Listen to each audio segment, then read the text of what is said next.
आज हम बात करेंगे dementia burnout for care givers. हमारा फोकस पेशेंट्स की तरफ ज़्यादा रहता है एंड वी डोंट रियलाइज़ कि केयर गिवर्स के लिए ये उतना ही डिफ़िकल्ट होता है इन सारी सिचुएशंस को एंड्योर करना। कई बार ये केयर गिवर्स खुद ही बहुत ज़्यादा गिल्ट रिडन होते हैं, कई बार उनमें भी स्लीप डिफ़िकल्टीज़ होती हैं, बहुत बार वो भी स्लीप प्रॉब्लम से स्ट्रगल कर रहे होते हैं। कई बार पेशेंट्स उनको खुद रिकॉग्नाइज़ भी नहीं कर रहे होते हैं कि ये हमारे ही फैमिली मेम्बर्स हैं, बट ये वो एडल्ट्स हैं जिनके साथ उन्होंने अपना इतना टाइम स्पेंड किया हुआ है। They have there so many memories with them, उनके इमोशंस को वो देखते हैं। Welcome back once again on Thriving Minds podcast series with me, Dr. Ankita Priyadarshini, your neuropsychiatrist. आज हम बात करेंगे dementia burnout for care givers. We know dementia is a serious mental health condition जिसकी वजह से बहुत सारे बिहेवियरल डिस्टर्बेंसेस होते हैं पेशेंट्स में, लेकिन हर बार हमारा फोकस पेशेंट्स की तरफ ज़्यादा रहता है एंड वी डोंट रियलाइज़ कि केयर गिवर्स के लिए उतना ही डिफ़िकल्ट होता है इन सारी सिचुएशंस को एंड्योर करना।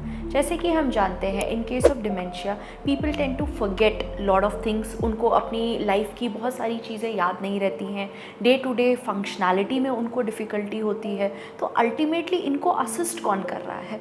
It's their family members who are assisting them, taking care of them, taking care of their physical needs. इतना ही नहीं, उनके बायोलॉजिकल फंक्शंस को ध्यान रखना, स्लीप स्केड्यूल कैसा है, उनकी कैसी ईटिंग हैबिट्स हैं, क्या वो अपने दिनचर्या प्रॉपर तरीके से कर पा रहे हैं कि नहीं। That also includes their washroom activities, चाहे वो नहाना हो, उनको वॉशरूम लेकर जाना हो, उनका किसी भी तरीके से ध्यान रखना हो, यहाँ तक कि उनको कपड़े भी पहनाना हो, किस तरीके से वो कपड़े पहन रहे हैं, क्या चीज़ वो कर रहे हैं। एक तरीके से they become like a small child. तो उसका ध्यान रखना इन फैमिली मेम्बर्स के लिए कितना टैक्सिंग हो सकता है, ये आप और हम सिर्फ एक इमेजिन कर सकते हैं। तो ये बहुत ज़रूरी है कि हम केयर गिवर्स को भी उतना ही इम्पोर्टेंस दें जितना हम डिमेंशिया पेशेंट्स को दे रहे हैं। कई बार ये केयर गिवर्स खुद ही बहुत ज़्यादा गिल्ट रिडन होते हैं, गिल्ट में स्टक होते हैं कि whether we are doing it our best or not. उनको लगता है कि कहीं ना कहीं हम में ही कुछ गड़बड़ रह गया, हम ही इस चीज़ को आइडेंटिफाई नहीं कर पाए,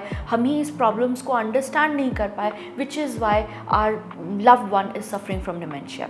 कई बार ऐसा भी होता है कि they themselves are suffering from stress and anxiety, क्योंकि constantly they have to be up on their toes. उनको कॉन्स्टेंटली इन पेशेंट्स का ध्यान रखना पड़ता है।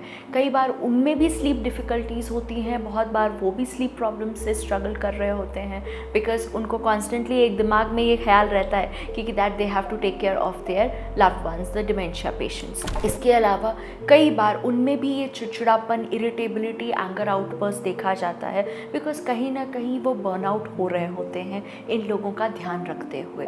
सो इट इज़ इम्पॉर्टेंट कि हम उनके भी इमोशनल नीड्स को समझें, उनके भी एक्सपेक्टेशंस को समझें, because it's easier when they see कि हमें एक बच्चे का ध्यान रखना है, बट ये वो एडल्ट्स हैं जिनके साथ उन्होंने अपना इतना टाइम स्पेंड किया हुआ है। They have there so many memories with them, उनके इमोशंस को वो देखते हैं। कई बार पेशेंट्स उनको खुद रिकॉग्नाइज भी नहीं कर रहे होते हैं कि ये हमारे ही फैमिली मेम्बर्स हैं। कई बार वो बहुत ज़्यादा इरिटेबल हो जाते हैं, कई बार वो इस तरीके के वर्ड्स उन्हें बोलते हैं जो उन्हें हर्ट करता है। So all in all there are lot of feelings and emotions associated with these care givers to.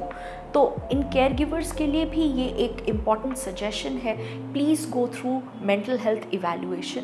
आप काउंसलर से बात कीजिए, आप साइकाइट्रिस्ट से डील कीजिए इफ़ यू फाइंड कि आपको बहुत ज़्यादा प्रॉब्लम हो रही है, you are struggling to take care of your dementia patients. आप डिमेंशिया फैमिली मेम्बर को आप उनको टेक केयर करने में आपको दिक्कत हो रही है, आपको गिल्ट रिडन रहने की कोई ज़रूरत नहीं है। And if you are facing these emotional outburst, it is completely normal, it is completely natural, because we understand that you are suffering through a lot, and it's just not the family member, your patient who's suffering, it's equally the same onus that you people take. तो बहुत ज़रूरी है कि आप अपना भी ध्यान रखें, क्योंकि जितना अच्छा आप अपना ध्यान रखेंगे वही चीज़ आप अपने फैमिली मेम्बर में भी रेप्लिकेट कर पाएंगे।